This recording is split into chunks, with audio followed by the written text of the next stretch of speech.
అందరికీ నమస్కారం. ఇది లా ఆఫ్ అట్రాక్షన్లో అసైన్మెంట్ 2 అండి. దీనిలో emotional guidance system, simply EGS. అంటే మన జీవితంలో రెండు మార్గాలు ఉంటాయి.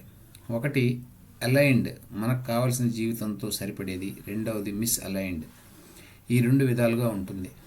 ఈ విధానంలో ఒక విధానం నెగిటివిటీ ఎక్కువ ఉంటుంది. దట్ ఈస్ ఫియర్ కావచ్చు, గిల్ట్ కావచ్చు, shame, anger and frustration, resistance లాంటి నెగిటివ్ పదాలు ఉంటాయి. అవి మన ఐడెంటిటీ నుంచి దూరంగా జరుపుతాయి. ఇక రెండో విషయానికి వచ్చినట్లయితే love, joy, peace, freedom and inspiration అనేవి పాజిటివ్ లక్షణాలు మనల్ని అలైన్ చేస్తూ మనం ఎనర్జీగా నమ్ముతున్నాము. ఆ ఎనర్జీగా నమ్మిన దానికి అలైన్మెంట్లో ఉండటం కోసం ఇవి సహాయం చేస్తాయి. ఈ దోవలు రెండింటిలోనూ మనం ఎంచుకునే విధానం, మన జీవితంలో ఈ ఎమోషనల్ గైడెన్స్ సిస్టమ్ మనం కలిగినప్పుడు మన కాన్షియస్ అవేర్నెస్తో దాన్ని యూటర్న్ తీసుకొని మనం డిజైర్డ్ రియాలిటీలోకి వస్తున్నాం. సో ఇలాంటివి నేను నా జీవితంలో ఒక 3 రోజులు బట్టి ఎక్స్పీరియన్స్ చేస్తున్నాను. సో ఇలాంటి భావన కలిగినప్పుడు దీన్ని గైడెన్స్ నుంచి దూరంగా వెళ్తుంది కాబట్టి మంచి గైడెన్స్ సిస్టమ్కి తీసుకొని రావడం జరుగుతుంది. ఇక ఆలోచనలు, ఊహలు మన మీద ఎలా ప్రభావితం చేస్తాయో ఇంతకుముందు అవేర్నెస్ లేకపోవడం వల్ల మనం అబ్జర్వ్ చేసేవాళ్ళం కాదు. ఇప్పుడు నాకు అర్థమైంది ఏంటంటే జీవితంలో థాట్స్ అనేవి చాలా చాలా మనల్ని ప్రభావితం చేస్తాయి. ఆలోచనలే థింగ్స్గా మారతాయి. కారణం ఏంటంటే అది మనం ఏదైతే రిపిటేటివ్నెస్ థాట్స్ అనేవి మన థింగ్స్గా మారుతాయని నేను అర్థం చేసుకున్నాను. మనం ఏది థింక్ చేస్తామో అది మనం ఫీల్ అవుతాం. ఏది ఫీల్ అవుతామో దాన్ని అట్రాక్ట్ చేసి మన జీవితంలోకి వస్తాయి. ఇప్పటి వరకు నా జీవితంలో వచ్చిన అందరూ నేను అట్రాక్ట్ చేసిందనే భావనతో చూడడం మొదలుపెట్టిన కాడి నుంచి దాని సత్యం కొంతమేరకు బోధపడింది. ఇంకా తెలుసుకోవాల్సింది చాలా ఉంది.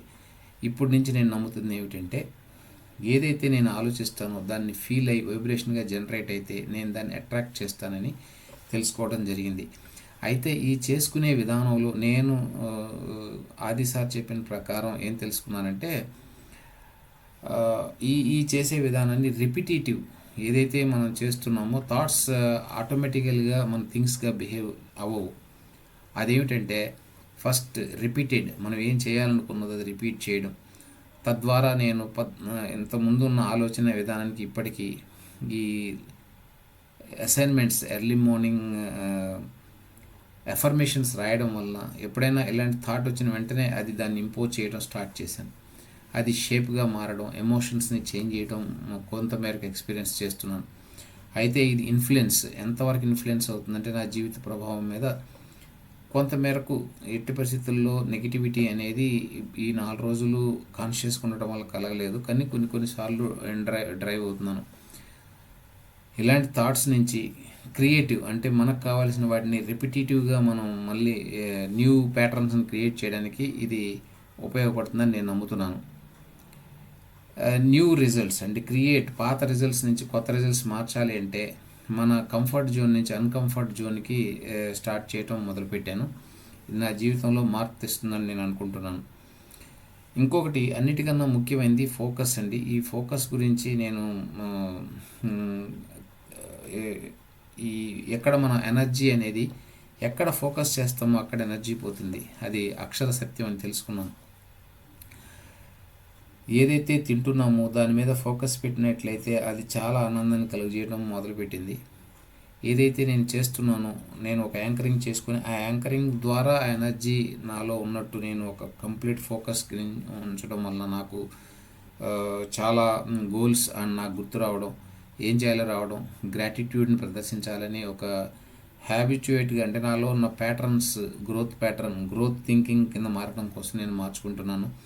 ఐ అండర్స్టూడ్ నాకున్న ఎంతైతే ఎనర్జీ ఉంటుందో ఎనర్జీ మొత్తం ఎక్కడ ఫోకస్ పెట్టానో అక్కడే ఫ్లో అవుతుందని తెలుసుకోగలిగాను. ఇన్స్టెడ్ ఆఫ్ మన అటెన్షన్ మొత్తం ప్రాబ్లమ్స్ కన్నా పాసిబిలిటీస్ అండ్ సొల్యూషన్స్ మీద కన్నా పెట్టినట్లయితే నా జీవితంలో మార్పు వస్తుందని సంపూర్ణంగా నమ్ముతున్నాను. ఇలాంటి జ్ఞానం నాకు అందించినందుకు ఆది గారికి నమస్కారం. Thank you very much sir.